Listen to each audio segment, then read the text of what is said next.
Hello दोस्तों, स्वागत है आप लोगों का एक बार फिर से मेरे चैनल पे। जो पहली बार है मेरे चैनल पर, प्लीज़ आप लोग चैनल को सब्सक्राइब कर दीजिएगा। इस वीडियो में हम लोग बात करने वाले हैं वीआईपी इंडस्ट्रीज लिमिटेड के बारे में। आपके सामने नाम दिख रहा होगा स्क्रीन पे। सबसे पहले हम लोग बात करेंगे इसकी परफॉर्मेंस को लेकर।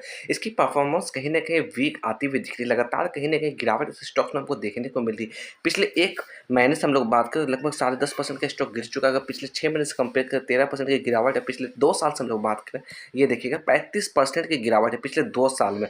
पिछले 1 साल से बात करें 23% की गिरावट है। यानी कि स्टॉक्स के अंदर किसी ने 2 साल पहले या फिर 1 साल पहले भी पैसा लगाया होता तो अभी उनके अच्छा खासा लॉस होता दिखता है इस स्टॉक्स के अंदर। अगर हम लोग बात करें रिटर्न्स की, पिछले 5 सालों में सिर्फ और सिर्फ 3% का रिटर्न है पिछले 5 सालों में। अब पिछले 10 साल से कंपेयर करें, सिर्फ और सिर्फ 300% का रिटर्न, यानी कि पैसे को ऑलमोस्ट 3 गुना किया है पिछले 10 सालों में। तो ओवरऑल अगर हम लोग बात करें वीआईपी इंडस्ट्रीज में, तो अभी गिरावट इसमें फर्दर कितनी रह सकती है इसको हम लोग जानने की कोशिश करेंगे। इसकी क्या रेजिस्टेंस लेवल आती हुई दिखती है उसको हम लोग जानने की कोशिश करेंगे। जो सबसे इंपॉर्टेंट बात निकलती हुई आई है वीआईपी इंडस्ट्रीज की, जो इसके क्वार्टर के जो नतीजे हैं बेहद ही वीक आई है, बहुत ही कमजोर नतीजे आए हैं। इस वजह से इस पर कहीं ना कहीं असर दिखता हुआ नजर आ रहा है। ये स्टॉक्स अभी आपको और गिरावट के साथ ट्रेड करता हुआ दिख सकता है। अगर मैं बात करूं इसके नंबर्स को लेकर, तो आप देखिएगा जो सेल्स है, तो सेल्स में लगातार कमी देखने को मिल रही है। सेल्स गिरता हुआ दिख रहा है।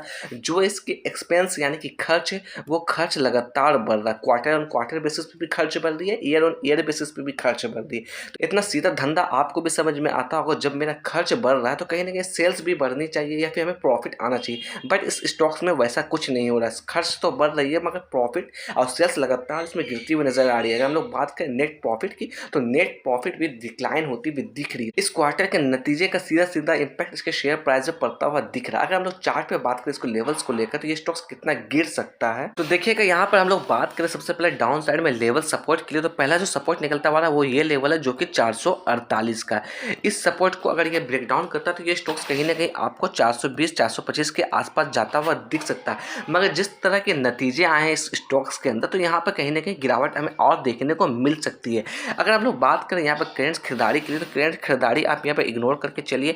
या फिर बात करूँ यहाँ पे एक्यूमुलेट करने के लिए, फिर ऊपर के लेवल पर किसी ने बाय किया होगा 570 550 के लेवल के आसपास, तो उन्हें यहाँ पर सिंपली अवॉइड करके चलना है। जल्दबाजी में यहाँ पर एक्यूमुलेट करने की कोशिश नहीं करना, क्योंकि मैंने आपको इसलिए पहले रिटर्न्स दिखा दिया। रिटर्न्स लगभग ना के बराबर इस स्टॉक्स ने जनरेट करके दे रही है। अगर हम लोग बात करें इसमें कितनी गिरावट रह सकती है, ये तो कहना मुश्किल है। बट जो हमारा सपोर्ट है वो 448 का नजर आता हुआ दिख रहा है। अगर मैं ये भी कहूँगा जिस तरह के नंबर्स आए हैं, तो उस तरह का इंपैक्ट इस पर पड़ता हुआ दिख सकता है। कोई बड़ी बात नहीं होगी, तो आप उसके लिए भी तैयार होकर काम करिएगा इस स्टॉक्स के अंदर। तो मैं यहाँ पर फ्रेश खरीदारी के लिए बिल्कुल अवॉइड करने की बात कहूंगा। मैं बात करूँ अप साइड में रेजिस्टेंस का लेवल जो यहाँ पर नजर आता हुआ दिख रहा है, वो 500 का लेवल है। अगर आप छोटे से खरीदारी करना चाह रहे हैं इस डाउन साइड में, या फिर यहाँ से करेक्शन होता है और यहाँ पर अगर खरीदारी करते हैं, तो ये आपका कहीं ना कहीं पहला टारगेट होना चाहिए। आप इसके लिए थोड़ा मेंटली प्रिपेयर रहिएगा, क्योंकि इस स्टॉक्स में कहीं गिरावट नजर आती है तो फिर कहीं ना कहीं आपको ये टारगेट में टाइम लगेगा। ये टाइम कितना लंबा हो सकता है कहना बहुत ही मुश्किल है। 500 का लेवल क्यों हमारा एक टारगेट हो सकता है, क्योंकि देखिएगा 500 के लेवल से इसमें रिजेक्शन देखने को मिला है। ये आप एरिया को देखिएगा, यहाँ से बार बार रिजेक्शन देखने को मिल रहा है। तो 500 का इसलिए मेरा पहला टारगेट हो सकता है इस स्टॉक्स के अंदर। अगर हम लोग बात करें इस स्टॉक्स के अंदर तेजी के लिए, तो मोमेंटम तभी बनेगा जब इसमें कुछ अच्छी चीज़ें होती हुई दिखेगी। अगर सबसे पहले हम लोग बात करें क्वार्टर्स के नतीजे को लेकर जो कि बेहद ही वीक आए हैं, या फिर कुछ अच्छी इसके लिए न्यूज़ निकल के आती है, तभी स्टॉक्स में कहीं ना कहीं हमें तेजी देखने को मिलेगी। तेजी भी देखने को मिलेगी तो ऐसा तेजी नहीं मिलेगी कि ये स्टॉक्स आपको तुरंत 600 के पास चला जाएगा। इस तरह की तेजी तो आपको फिलहाल देखने को नहीं मिलेगी, क्योंकि जितने भी लोगों ने नीचे के लेवल में बाय किया होगा वो कहीं ना कहीं अपना प्रॉफिट यहाँ पर बुक करते हुए चलेंगे स्टेप बाय स्टेप, क्योंकि काफ़ी समय से ये गिरावट के साथ ही ट्रेड करता हुआ आपने देख लिया। पिछले 2 सालों में रिटर्न्स की हम लोग बात करें तो सिर्फ और सिर्फ नेगेटिव 34% है। तो इसलिए आप सोच सकते हैं जो भी नीचे के लेवल पर बाय किए होंगे 2 साल पहले, वो अपना कहीं ना कहीं प्रॉफिट इस स्टॉक्स के अंदर बुक करेंगे ही करेंगे, क्योंकि 2 साल कम समय नहीं होता, उनका पैसा यहाँ पर ऑलरेडी फंसा हुआ है।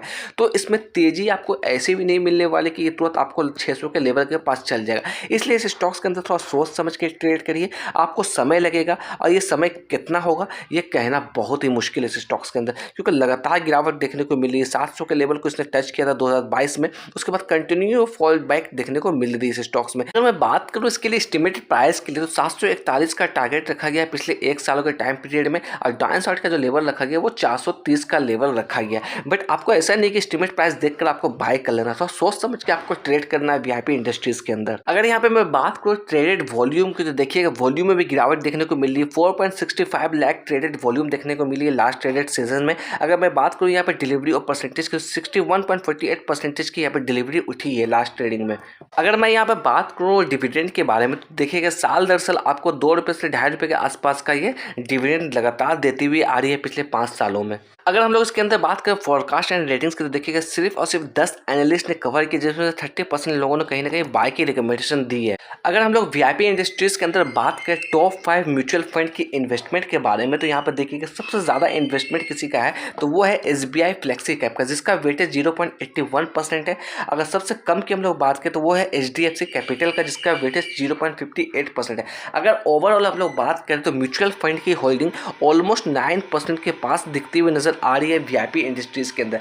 ओवरऑल अगर मैं बात करूँ यहाँ पर, तो अभी आप थोड़ा सा वेट कर लीजिए। ये स्टॉक्स अगर 480 के ऊपर कंसोलिडेटेड रेंज में काम करता है तभी एक खरीदारी करिएगा या फिर एक्यूमुलेट करने की बात करेंगे यहाँ पर। अदरवाइज आप इसे इग्नोर करके चलिएगा, क्योंकि क्वार्टर्स के नतीजे बहुत ही वीक आए हैं। इस स्टॉक्स में कहीं ना कहीं फर्दर और गिरावट हमें देखने को मिल सकती है। जो मैंने लेवल्स आपको बता दिए हैं, उस लेवल के साथ अगर आप ट्रेड करना चाहते हैं तो आप अपने रिस्क के हिसाब से ट्रेड कर सकते हैं। मैं किसी भी तरह का बाय और सेल के यहाँ पे रिकमेंडेशन नहीं दे रहा हूँ। और चलते चलते मैं यहाँ पर कहना चाहूँगा, जो भी मेरे चैनल पर पहली बार है प्लीज़ मेरे चैनल को आप लोग सब्सक्राइब जरूर कर दीजिएगा।